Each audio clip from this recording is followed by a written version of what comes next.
بسم اللہ الرحمن الرحیم۔ جہاں پر عقائد اور دیگر چیزیں آپ کے سامنے آ رہی ہیں وہاں پر یہ بات سمجھیے کہ جناب محمد رسول اللہ صلی اللہ علیہ وسلم کو پسند کیا تھا اور ناپسند کیا تھا۔ اس میں سے ایک بات حدیث کے حوالہ سے آپ کے سامنے ذکر کی جا رہی ہے۔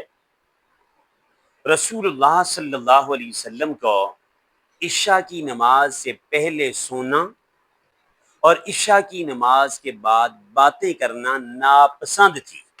بخاری شریف کی روایت ہے، کتاب مواقیت الصلاۃ، بخاری شریف، اس کے اندر حضرت ابو ہریرہ رضی اللہ تعالیٰ عنہ کی روایت آپ فرماتے ہیں کہ نبی پاک صلی اللہ علیہ وسلم عشاء سے پہلے سونے کو اور عشاء کی نماز کے بعد باتیں کرنے کو پسند نہ فرماتے تھے۔ اسی طرح ابن ماجہ کی روایت ہے کہ نبی کریم صلی اللہ علیہ وسلم کو عشاء کی نماز سے قبل سونا پسند نہ تھا۔ حضرت سیدہ عائشہ صدیقہ رضی اللہ تعالی عنہ فرماتی ہیں کہ نبی کریم صلی اللہ علیہ وسلم نے کبھی بھی عشاء سے پہلے سوئے اور نہ کبھی عشاء کے بعد باتیں کی، نہ عشاء سے پہلے کبھی سوئے اور نہ عشاء کے بعد باتیں کی ہیں۔ نبی کریم صلی اللہ علیہ وسلم عشاء کی نماز کے بعد باتیں کرنے کو پسند نہ فرماتے تھے اور اپنے اصحاب رضوان اللہ تعالی علیہ اجمعین کو اس سے منع فرماتے تھے۔ حضرت عبداللہ بن مسعود رضی اللہ تعالیٰ عنہ فرماتے ہیں کہ جناب محمد رسول اللہ صلی اللہ علیہ وسلم نے ہمیں عشاء کے بعد باتیں کرنے پر ڈانٹا، غصہ کیا۔ اب اس سے آگے چلیے، سیدنا فاروق اعظم رضی اللہ تعالیٰ عنہ کا دور دیکھیے۔ یہ 3-4 تو میں نے حدیثیں آپ کو سنائی ہے بخاری شریف اور ابن ماجہ کی۔ فاروق اعظم رضی اللہ تعالیٰ عنہ کے متعلق آتا ہے کہ آپ کو پتہ چلے کہ عشاء کے بعد کوئی باتوں میں مشغول ہیں تو آپ انہیں مارا کرتے تھے، اور آپ فرمایا کرتے تھے کہ عجیب بات ہے، رات کے شروع ایسے میں باتیں کرتے ہو اور آخری ایسے میں سو جاتے ہو۔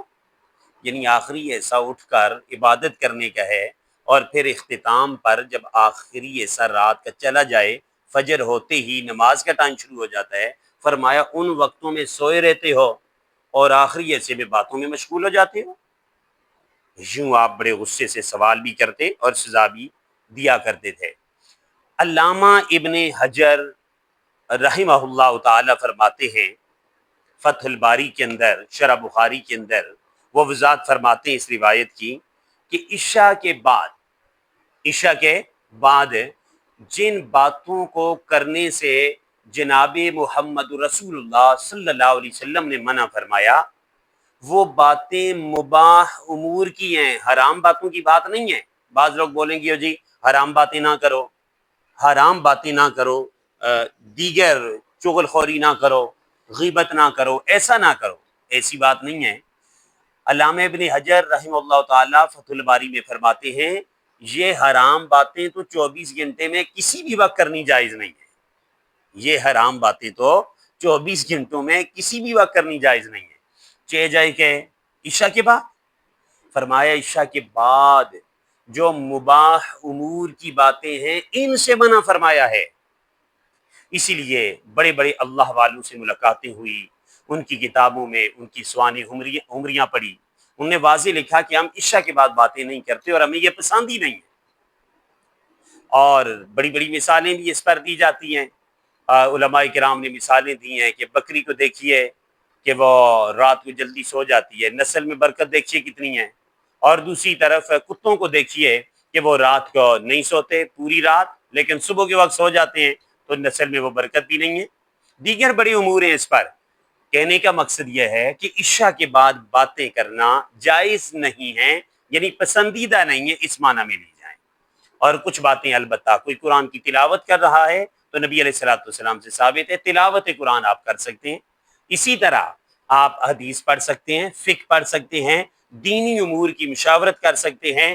ہر وہ بات جس کا تعلق دین خداوندی سے، شریعت مصطفی سے ہے، اس کی آپ کو اجازت ہے، لیکن اس کے سوا ویسے بیکار باتوں میں بیٹھ کر، جیسا کہ 2-4 دوست جمع ہو جاتے ہیں، 15-20 دوست جمع ہو جاتے ہیں، ہوٹلوں پہ چلے گئے، باتیں لگائی، نشستیں بیٹھکوں میں لگا لی، بے جا باتیں کرتے رہتے ہیں، تو شریعت اسے پسند نہیں کرتی۔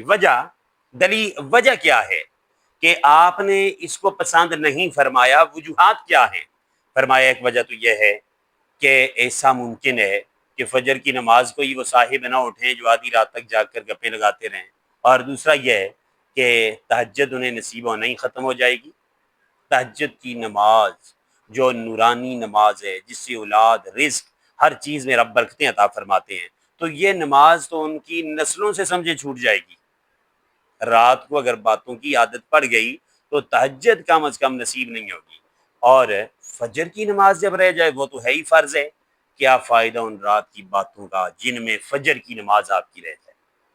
کیا فائدہ ان رات کی باتوں کا جن میں فجر کی نماز مستحب ٹائم ہی نماز کا نکل جائے؟ اس لیے ضرور توجہ دیجئے، رات کی باتوں سے بچیے اور اپنے آپ کو بچائیے۔ رب تعالی ہم سب کا حامی و ناصر ہو۔ وآخر دعواہم ان الحمدللہ۔